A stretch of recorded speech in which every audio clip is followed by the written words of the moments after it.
76 million pesos na halaga ng marijuana na harang ng BOC at PIDEA. Naritong news scoop ni Christine Belen.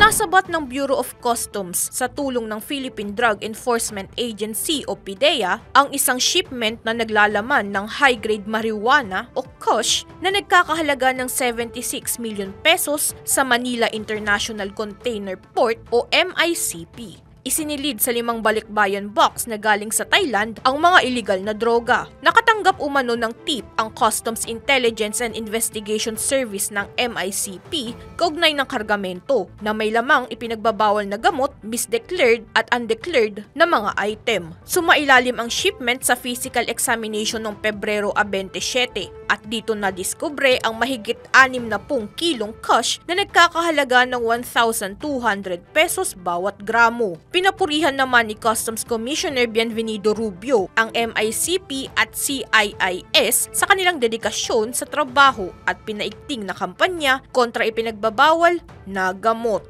At para sa News Scoop, ako, si Christine Belen, nagbabalita ng tama, naglilingkod ng tama.